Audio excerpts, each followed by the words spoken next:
Bienvenue sur notre chaîne.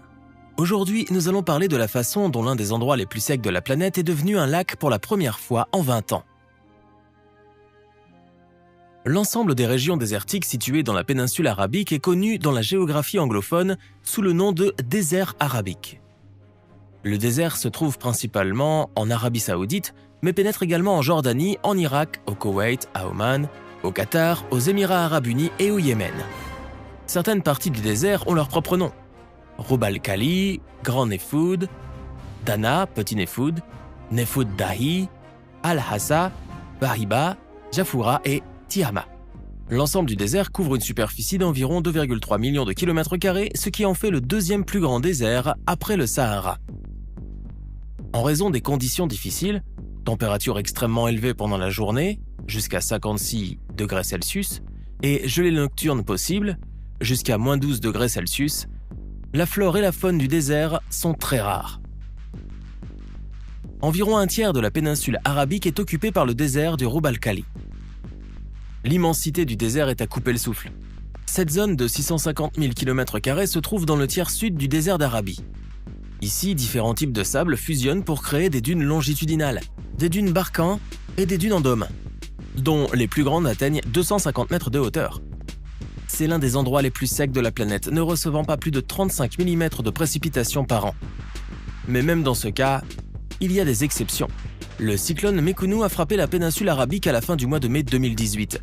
Le 18 mai, une zone de convection en large circulation s'est maintenue dans la mer d'Arabie au nord-ouest des Maldives. Avec des températures océaniques très élevées, supérieures à 29 degrés Celsius et un cisaillement du vent modéré, les conditions atmosphériques ont favorisé le développement éventuel de cyclones tropicaux. Au moment où la perturbation s'est produite, le cyclone Sagar se trouvait dans le golfe d'Aden. Le 20 mai, une zone de basse pression distincte s'est développée sur le centre de la mer d'Arabie.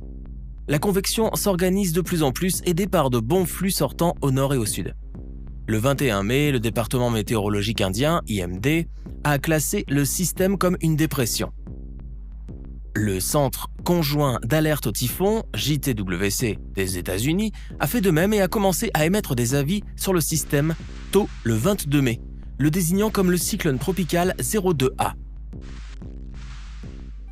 Une fois formée, la tempête s'est déplacée vers le nord-ouest en direction de la péninsule arabique, poussée par une crête au nord-est. L'IMD et le JTWC prévoyaient tous deux un renforcement soutenu en raison de la diminution du cisaillement du vent. Le 22 mai, l'IMD a transformé la dépression en une profonde dépression, puis en une tempête cyclonique, la baptisant Mekounou. Le 23 mai, une image d'œil est apparue au centre de la tempête, indiquant l'intensification de la tempête. Ce jour-là, l'IMD a fait passer Mekounou au stade de tempête cyclonique très sévère, l'équivalent d'un ouragan minimum, alors que la tempête passait à l'est de Socotra. À cette époque, les modèles de prévision de la tempête étaient incertains quant à savoir si Mekounou allait continuer à se diriger vers le nord-ouest ou tourner vers le nord-est. Le 24 mai, Mekounou s'est légèrement affaibli en raison d'un changement du vent d'est, ce qui a provoqué une déchirure de l'œil. Cependant, la tempête s'est à nouveau intensifiée et les orages se sont organisés en une zone compacte près du centre, autour de l'œil. Le 25 mai, l'IMD a fait passer Mekounou au stade de tempête cyclonique extrêmement forte, estimant la vitesse maximale du vent sur 3 minutes à 175 km/h, 110 miles par heure. Le même jour, le JTWC a estimé la vitesse maximale du vent à 185 km/h, 115 miles à l'heure, ce qui équivaut à une catégorie 3 sur l'échelle de Saffir-Simpson. Au plus fort de son intensité, Mekounou avait un œil compact de 13 km, visible sur les images satellites. Le 25 mai, Mekounou a touché la côte avec une intensité maximale dans le sud d'Oman, près de Raissout. Il s'agit du premier ouragan majeur à frapper la province de Dhofar depuis 1959. La tempête s'est rapidement calmée sur le terrain sec et montagneux de l'ouest d'Oman.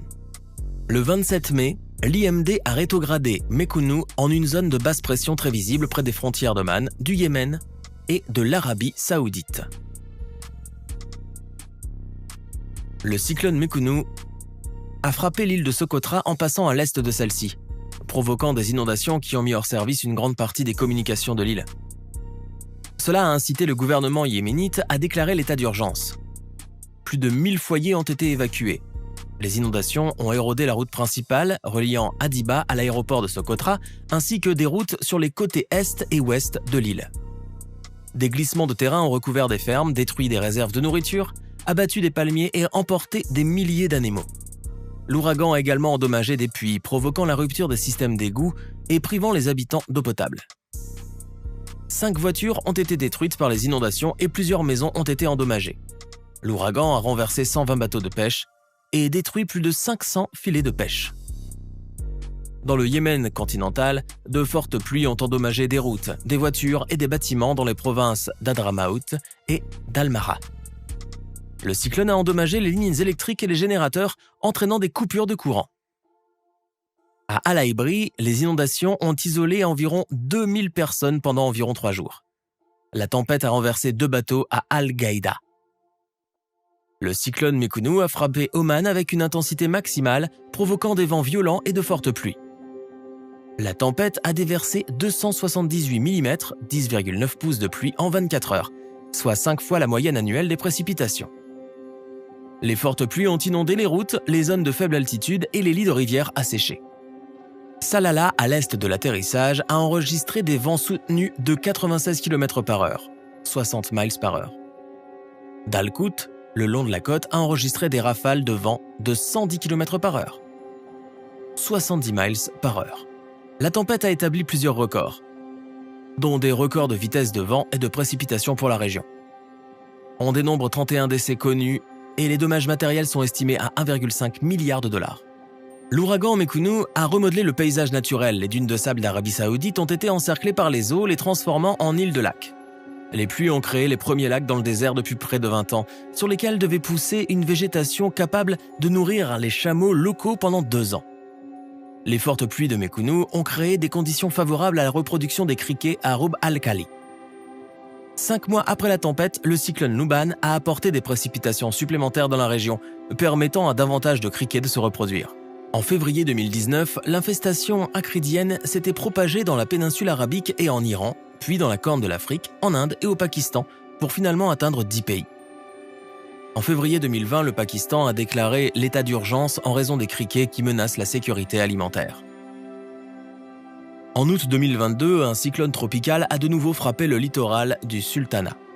Les rafales de vent ont dépassé 40 mètres par seconde. La tempête a provoqué de fortes averses en Arabie Saoudite, inondant les rues de Mascate. Des dizaines de voitures ont été submergées sous l'eau. En raison du mauvais temps, certaines régions d'Arabie Saoudite ont déclaré un jour férié et il a été conseillé aux citoyens de ne pas quitter leur domicile. Les habitants des zones côtières et des zones de basse altitude ont été évacués vers des abris.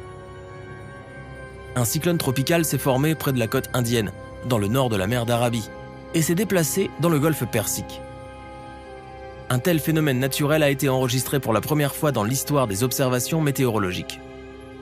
Outre les Émirats arabes unis, l'Arabie saoudite et Oman, le cyclone a touché le territoire de l'Iran.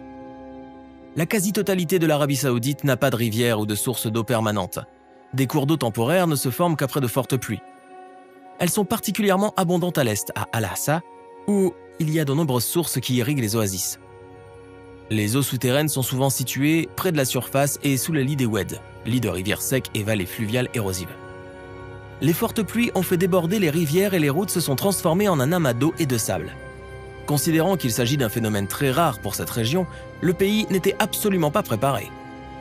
Le pays n'a absolument aucun système en place pour détourner l'eau. Les images impressionnantes postées par des utilisateurs de la péninsule arabique sont à la fois stupéfiantes et effrayantes. Le désert de Taïf, dans le royaume, a tout simplement été inondé. C'est tout pour aujourd'hui. Likez la vidéo et n'oubliez pas de vous abonner à notre chaîne. À bientôt.